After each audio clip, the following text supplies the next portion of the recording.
लेकिन अपने गांव में बहुत शरीफ बनकर रहते। एक दिन वो घने पेड़ के नीचे आराम कर रहे थे कि तभी पालमपुर गांव के हरिया और बंसी उस पेड़ के पास आकर एक दूसरे से बातें करने लगे।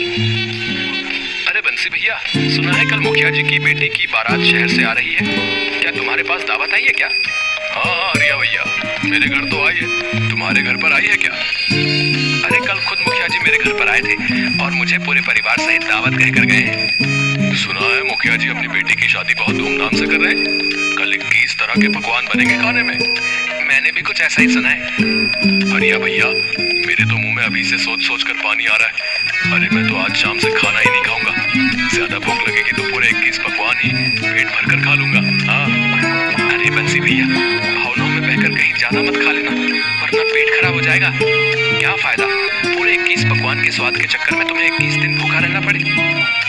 बात तो तुम बिल्कुल सही कह रहे हो हरिया भैया। वैसे कुछ भी कहो, आसपास किसी भी गांव में आज तक ऐसी शादी का इंतजाम नहीं किया गया जैसा कल मुखिया जी अपनी बेटी की शादी का कर रहे हैं। अरे भाई, लड़का कलेक्टर है, मुखिया जी ने इस शादी के लिए अपनी पूरी 10 बीघा जमीन बेची है और वो सारा पैसा शादी में ही खर्च कर देंगे। चलो हरिया भैया, अभी से तैयारियों में जुट जाते हैं। बंसी भैया, मुखिया जी के साफ साफ आदेश है कि समारोह में अच्छे और ढंग के कपड़े पहनकर आने, नहीं तो उनकी नाक कट जाएगी। इसीलिए कल हम दोनों को अच्छे कपड़े पहनने। सही कहा तुमने, मैंने तो पहले से ही शहर से अपने लिए एक कोट पैंट सिलवा लिया था। चलो अब चलते हैं। इतना कहकर वह दोनों वहां से चले गए।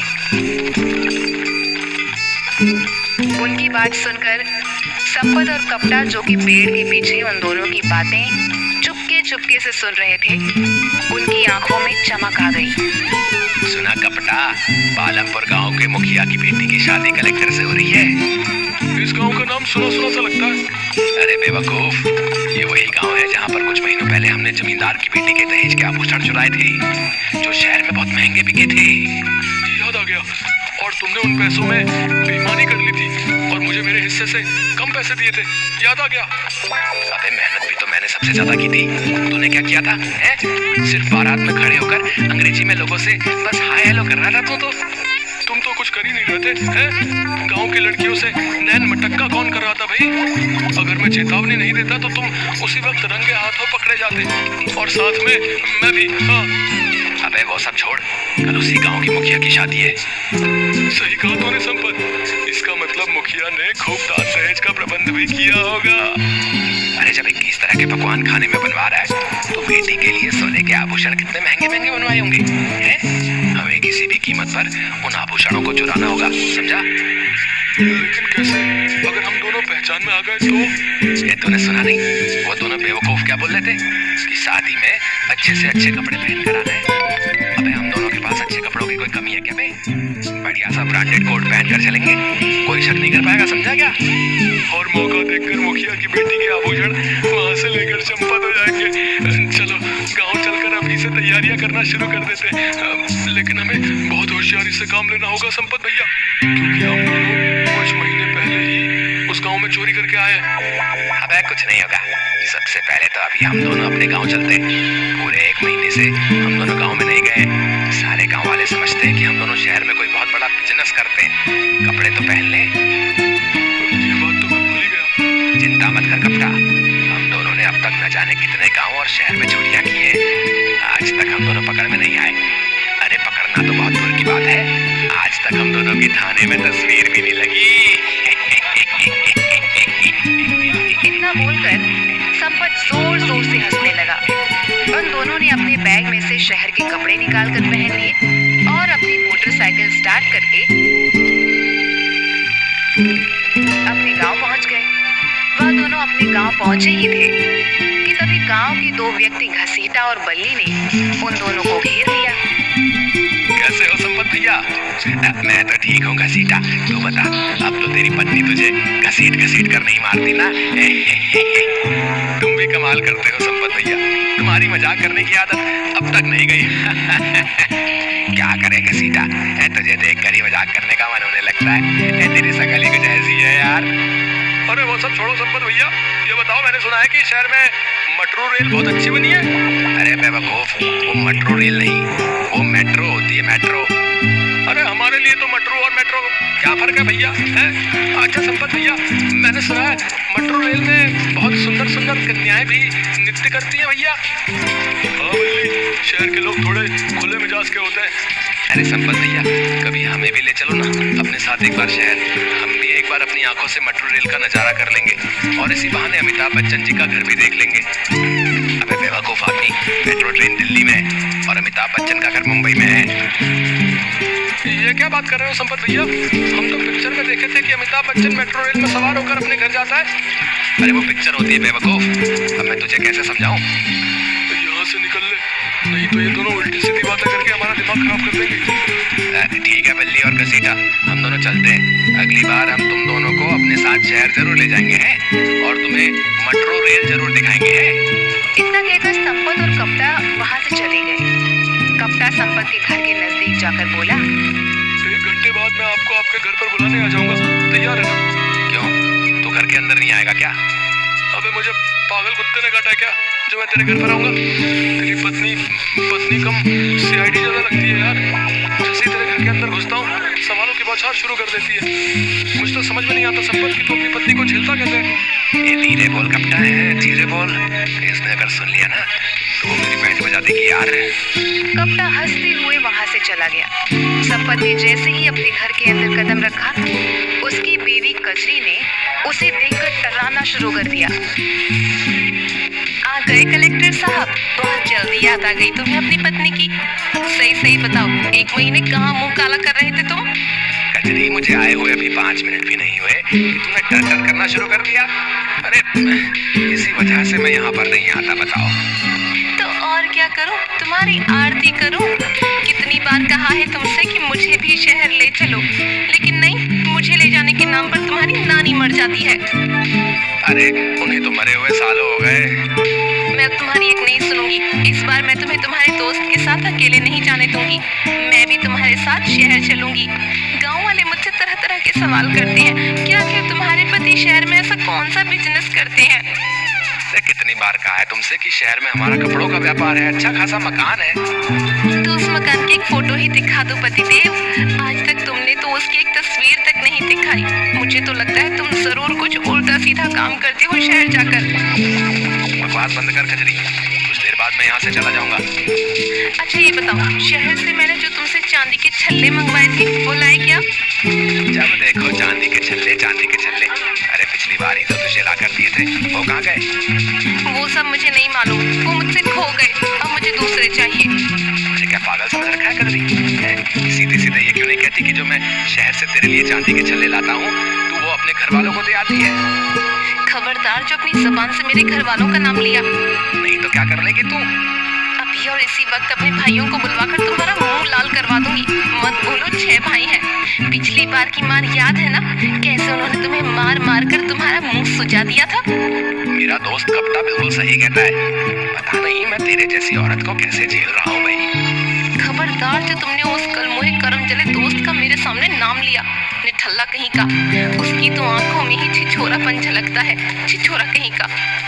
बस कर कजरी, अब मेरा और ज्यादा दिमाग खराब मत कर।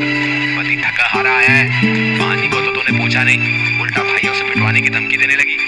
जाकर मेरे लिए 1 गिलास पानी लेकर आ। संपत की बात सुनकर कजरी पैर पटकती हुई वहां से चली गई। थोड़ी ही देर बाद कपटा संपत को बुलाने आ गया और दोनों पालमपुर गांव चले गए। अगले ही दिन बड़ी चालाकी से संपत और कपटा शहर से आई बारात में शामिल हो गए। संपत आहिस्ता से कपटा से बोला, बहुत होशियारी से काम लेना कपटा, और हाँ, ओवर एक्टिंग करने की बिल्कुल भी जरूरत नहीं है। याद है ना पिछली बार तेरी ओवर एक्टिंग की वजह से हम दोनों फंसते फंसते बचे थे। चिंता मत करो संपत भैया, इस बार ओवर एक्टिंग बिल्कुल नहीं करूंगा। इस बार ऐसी एक्टिंग करूंगा कि यहाँ से चोरी करने के बाद हम दोनों सीधे मुंबई जाएंगे। और मुंबई में जाकर क्या करेंगे? अरे फिर फिल्मों में काम करेंगे और क्या। ये बकवास बंद कर कपटा और काम पर ध्यान दे। मैं जरा इधर उधर देख कर आता हूँ कि मुखिया ने गहने कहाँ पर रखे होंगे। चल काम पर लग। इतना कहकर संपत वहां से चला गया और कपटा बारातियों में शामिल होकर बाराती होने की एक्टिंग करने लगा। तभी वहां पर मुखिया बारातियों का हाथ जोड़कर स्वागत करने लगे, मगर जैसे ही मुखिया की नजर कपटा पर पड़ी, मुखिया कुछ सोचता हुआ बोला, आप तो इस गांव के नहीं लगते। अरे मैं भला इस गांव का कहां से लगूंगा, मैं तो बाराती हूँ। अब माफ कीजिएगा, एक पल के लिए मुझे ऐसा लगा जैसे मैंने आपको कहीं देखा है। जरूर देखा होगा, मेरी तस्वीरें अखबारों में छपती रहती है। वैसे क्या व्यापार करते हैं आप? मेरा कपड़ों का बहुत बड़ा व्यापार है और देश विदेश तक फैला हुआ है। प्रेस वाले, मीडिया वाले मेरी फैक्ट्री के बनाए हुए कपड़ों की तस्वीरें लेने आते रहते हैं और जबरदस्ती मेरे भी पीछे पड़ जाते हैं। मजबूरन मुझे भी एक आध फोटो खिंचानी पड़ती है और वो फोटो अखबार में छाप देते हैं। ऐसे ही कोई तस्वीर आपने अखबार में देख ली होगी। कपटा की बात सुनकर मुखिया सोच में पड़ गया। तभी वहां संपत आ गया। संपत को देखते हुए मुखिया बोला, क्या आप बाराती हैं? जी मैं भी बाराती में से हूँ। क्या आपको कोई शक है?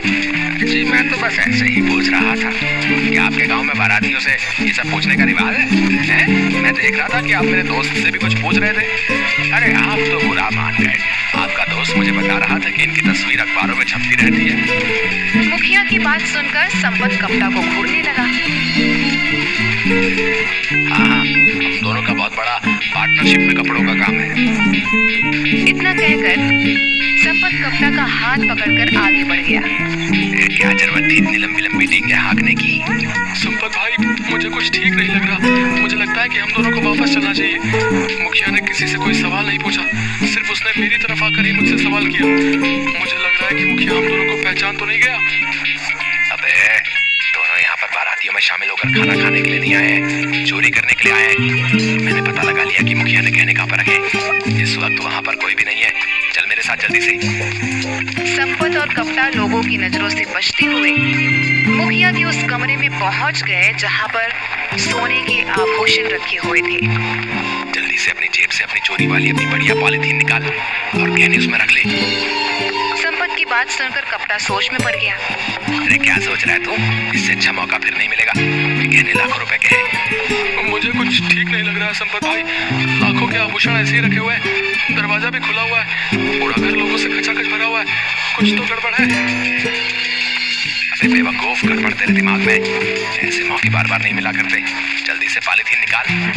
कप्तान ने अपनी जेब में से एक पॉलीथीन निकाल ली और देखते ही देखते मुखिया के सारे गहने उसमें भर लिए और नजर बचाकर सीधे मोटरसाइकिल पर बैठकर वह दोनों फरार हो गए।